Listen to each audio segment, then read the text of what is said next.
On April 10th, Trump raised tariffs against China to 145% and declared, "We're waiting for their call." In response yesterday, China fired back by saying a tariff-wielding barbarian who forces other nations to call and beg for mercy should never expect such a call from China. Why doesn't China worry about Trump's extravagant numbers and aggressive bargaining tactics? In fact, public statistics prove that even if China were to immediately halt all trade with the United States, it wouldn't be the end of the world for China.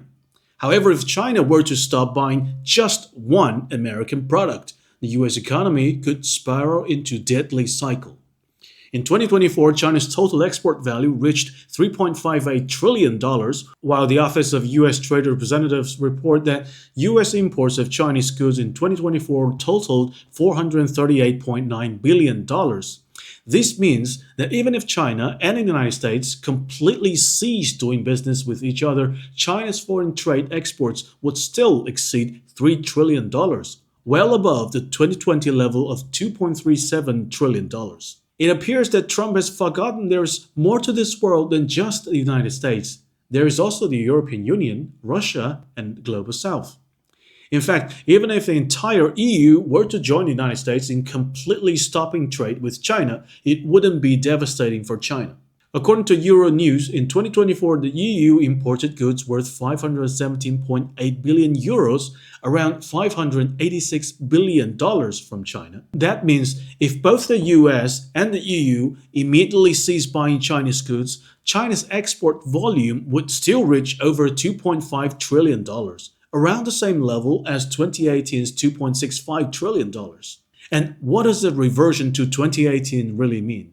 Back in 2018, the US government imposed a tariff on approximately $200 billion worth of Chinese goods.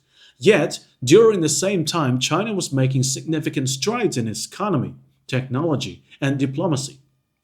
For example, India attended the Shanghai Cooperation Organization Summit for the first time. The Chang'e 4 probe achieved a historic first landing on the far side of the moon. And nations such as the Dominican Republic, El Salvador, and Burkina Faso severed their so-called diplomatic relations with the Taiwan island. Thus, in a worst-case scenario envisioned by Trump's tariffs, namely a complete halt in China-US trade, China's economy might only revert to its 2018 state.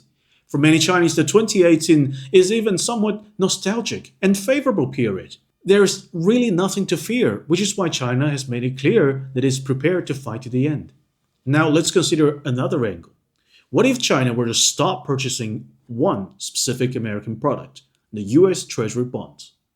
Currently, the US government carries nearly $36 trillion in debt. However, a declining American manufacturing sector finds it difficult to generate the trade surpluses needed to ease the debt crisis, a challenge that is one of the primary reasons behind Trump's tariff war with China.